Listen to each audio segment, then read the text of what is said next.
Mon mari m'a quitté il y a 3 ans sans dire un mot lorsqu'il a découvert que je l'avais trompé. Je n'ai jamais eu de clôture, et aujourd'hui, j'ai découvert qu'il est déjà marié et qu'un bébé est en route. J'ai 35 ans et je suis consciente de mes erreurs. Je sais que j'ai tout gâché. Il a 36 ans et nous avons eu quelque chose de magnifique. Il est encore l'amour de ma vie. Nous avons été ensemble pendant 10 ans. 2 ans de fréquentation, 8 ans de mariage. J'ai commis une grande erreur et je l'ai trompé. Ce n'était qu'une fois. Juste une foutue fois. D'une manière ou d'une autre, il a découvert. Je n'ai jamais su comment. Je n'ai pas pu lui parler depuis lors, mais je suppose qu'il a trouvé quelque chose dans mon téléphone. Je suis rentrée chez moi ce soir-là comme d'habitude, mais tout semblait étrange. La maison paraissait simplement plus vide et j'ai vite réalisé que ses affaires avaient disparu. J'ai paniqué et j'ai commencé à l'appeler plusieurs fois, mais son téléphone ne sonnait même pas. C'est alors que j'ai remarqué quelques papiers sur la table.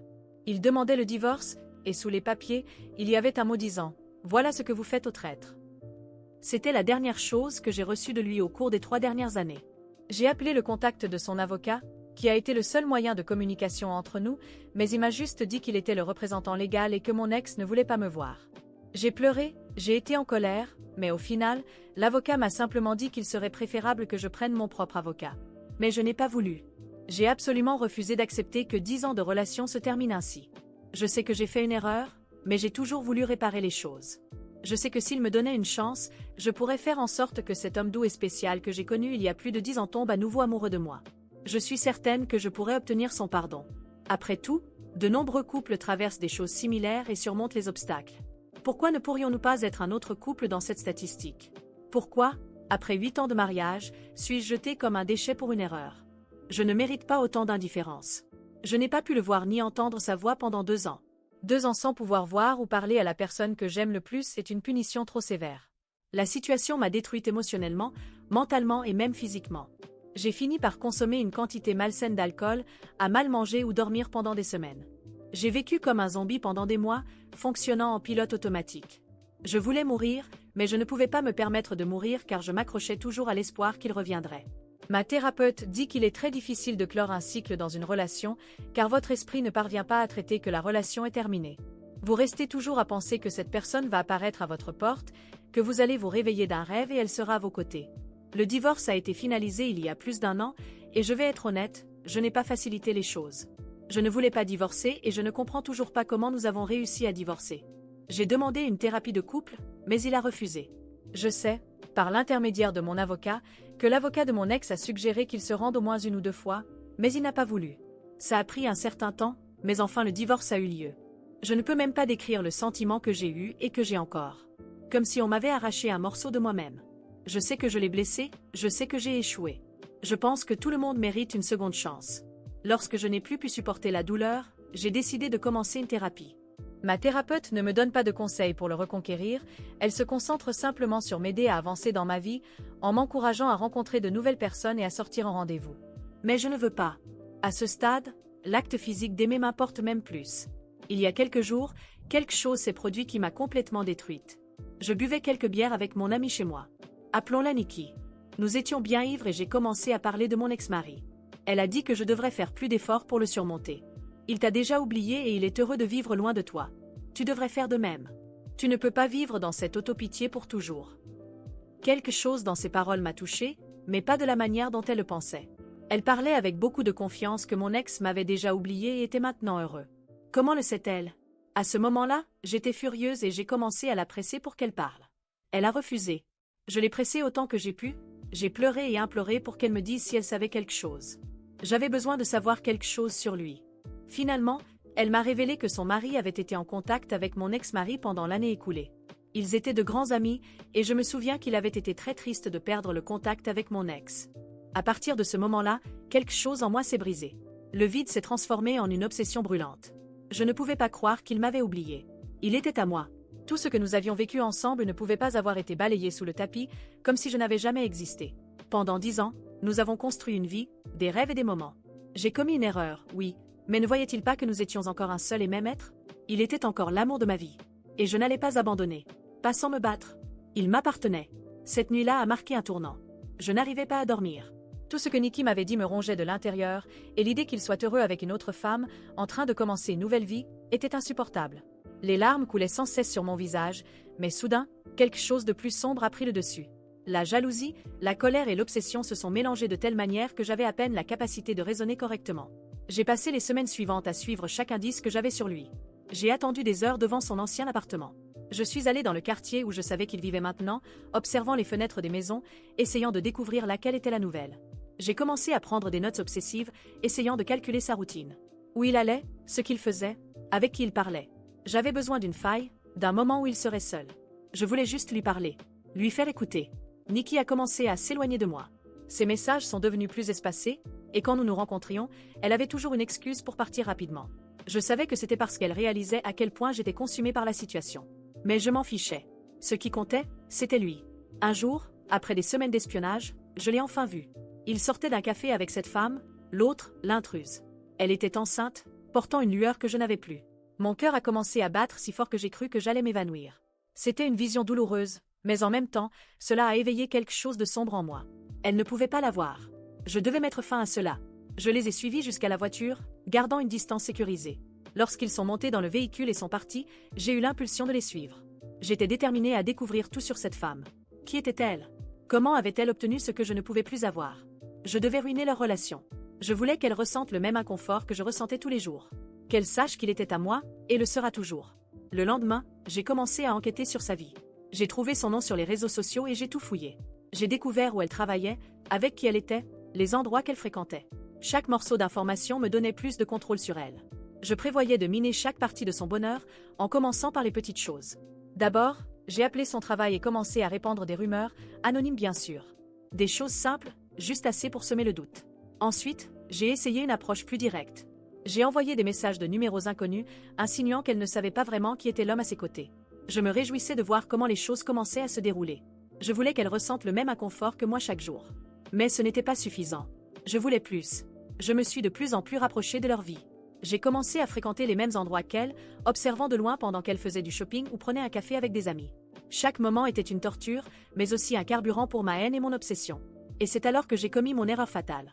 Un jour, dans un accès de jalousie et de désespoir, j'ai décidé de confronter directement la femme. Je suis allée chez eux. Je me suis garée au coin de la rue et j'ai attendu qu'elle sorte pour sa promenade matinale, qui était désormais une partie régulière de sa routine. Quand je l'ai vue sortir, je me suis approchée, essayant de paraître décontractée. Mais l'adrénaline parcourait mon corps, et dès que nous nous sommes croisés, j'ai explosé. « Tu sais qui je suis ?» ai-je demandé, ma voix chargée de mépris. Elle m'a regardée, confuse et effrayée, mais elle n'a rien dit. Je suis l'ex-femme de lui, le véritable amour de sa vie. Tout ce que tu crois avoir avec lui, ça ne vaut rien comparé à ce que nous avions. Elle a fait un pas en arrière, essayant de s'éloigner, mais je n'ai pas reculé. Je suis restée devant elle, regardant directement son ventre arrondi par la grossesse. Cela me dégoûtait. Ce qui aurait dû être à moi était maintenant à elle. Tu ne seras jamais ce que j'ai été pour lui. Tu ne pourras jamais remplacer ce que nous avions. Elle, finalement, a ouvert la bouche pour dire quelque chose, mais avant qu'elle puisse parler, j'ai continué. Tu n'es qu'un passe-temps. Il est avec toi parce que j'ai commis une erreur, mais il m'aime encore. Il ne t'aimera jamais comme il m'a aimé. Il est à moi. Tu penses que ce bébé va le garder? Tu ne le connais pas comme je le connais. Elle a commencé à pleurer. À ce moment-là, j'ai ressenti une satisfaction malsaine. Je l'avais blessé. Mais ensuite, quelque chose de terrible s'est produit. Je ne savais pas qu'il regardait tout. Il était debout dans l'entrée de la maison, observant la scène. Ses yeux ne montraient aucune trace d'amour ou de regret. Seulement du mépris. Pars, a-t-il dit, d'une voix basse mais ferme. Je ne veux plus jamais te voir près de ma femme, de ma maison ou de ma famille. Tu as fait ton choix, maintenant, tu en paies le prix.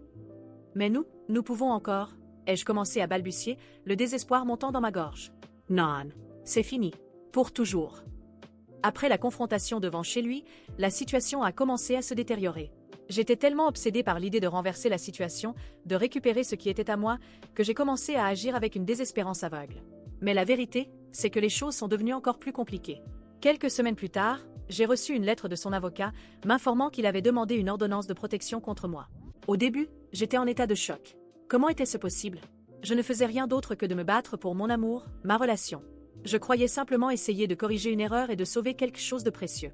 Et maintenant, on me considérait comme une menace. Le fait qu'il ait recours à des mesures légales contre moi me faisait me sentir encore plus injustement traitée. Comment pouvait-il être aussi insensible? L'ordonnance de protection n'était pas simplement un document formel. Elle signifiait que je ne pouvais pas m'approcher de lui, de sa femme, ou de tout endroit qu'il fréquentait. Dans mon esprit, c'était une attaque, une tentative de me faire taire, de me chasser complètement de sa vie. Je ne comprenais pas pourquoi il ne pouvait pas voir que j'essayais simplement de rectifier les choses. En attendant, les rumeurs sur leur mariage ont commencé à circuler. J'ai appris qu'ils prévoyaient une cérémonie, une célébration d'un nouveau départ pour eux. L'idée qu'ils s'apprêtaient à se marier et que j'étais exclue de manière aussi définitive m'a donné un sentiment d'urgence. Je devais faire quelque chose. Je devais lui montrer que nous étions encore faits l'un pour l'autre, que notre amour n'avait pas été en vain. Alors, j'ai pris une décision désespérée, j'irai à la cérémonie. Je savais que cela violait l'ordonnance de protection, mais le sentiment d'injustice et le besoin de prouver qu'il m'aimait encore étaient plus forts que toute peur des conséquences. Je devais voir de mes propres yeux et essayer de lui parler, tenter de le convaincre que ce que j'avais fait était une erreur isolée et qu'il pouvait encore me pardonner. Le jour du mariage, j'ai porté une robe simple, ne voulant pas attirer trop d'attention. J'étais là pour lui parler, pas pour créer un scandale. Je suis arrivée au lieu de la cérémonie en avance et j'ai réussi à me cacher parmi les fleurs et les buissons qui décoraient les lieux. J'ai attendu patiemment, mon esprit courant avec toutes les paroles possibles que je pourrais lui dire. Enfin, lorsque la cérémonie a commencé, je me suis approchée du lieu. Je l'ai vu là, à l'autel, aux côtés de la femme que je détestais tant. Le sourire sur son visage était comme une lame froide dans mon cœur.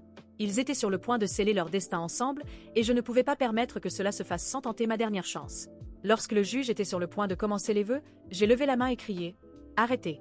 S'il vous plaît, arrêtez. Il ne peut pas faire ça. Il m'aime encore, je sais qu'il m'aime encore. » La cérémonie s'est immédiatement arrêtée, et tous les regards se sont tournés vers moi. Les gens ont commencé à chuchoter et à se déplacer, clairement mal à l'aise avec la situation. Mon ex-mari m'a regardé avec une expression de colère et de mépris. « Vous ne devriez pas être ici, a-t-il dit, sa voix chargée de froideur. Vous violez une ordonnance de protection. Allez-vous-en avant que j'appelle la police. » J'ai continué à supplier, essayant d'expliquer que tout ce que j'avais fait était par amour. Je voulais crier qu'il ne comprenait pas, qu'il devait me donner une chance. Mais la femme, maintenant clairement émue et perturbée, a commencé à pleurer et à demander à ce que la situation soit maîtrisée. Avec la sécurité du lieu se rapprochant et l'atmosphère devenant de plus en plus tendue, j'ai été contrainte de partir.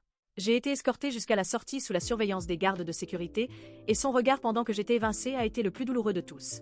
Je sentais que je me battais pour quelque chose qui était à moi, mais personne ne semblait comprendre. Je croyais encore que ce que je faisais était normal. C'était une bataille pour ce que j'aimais, et il m'en empêchait. Après avoir été expulsée du lieu, je suis rentrée chez moi, plus dévastée que jamais, mais avec une sensation persistante d'injustice. Je ne croyais toujours pas que j'avais fait quelque chose de mal. Je luttais simplement pour mon amour, pour ma relation, pour mon bonheur. J'ai décidé d'écrire un message sur un forum, demandant l'avis des lecteurs sur ce que j'avais fait. J'avais besoin de savoir si j'avais vraiment commis une erreur ou si je n'étais simplement pas comprise. Je sais que beaucoup d'entre vous vont me juger, mais j'ai vraiment besoin d'aide. Je suis allée à un mariage où je n'aurais pas dû être et j'ai violé une ordonnance de protection, simplement parce que j'aime encore mon ex-mari et je sens que je devrais avoir une chance de réparer les choses. C'était une décision désespérée, mais je voudrais savoir si quelqu'un ici pense que j'ai réellement commis une erreur. Je suis perdue et je ne sais pas si ce que j'ai fait était juste ou faux. Quelqu'un a-t-il un avis? J'ai publié le message, espérant que quelqu'un pourrait comprendre la douleur que je traversais. Et, en attendant les réponses, je ressentais un mélange de regret et de certitude que, d'une manière ou d'une autre, je ne faisais que tenter de corriger une erreur qui m'avait coûté l'amour de ma vie. Vous qui écoutez ce récit, pensez-vous que j'ai agi correctement?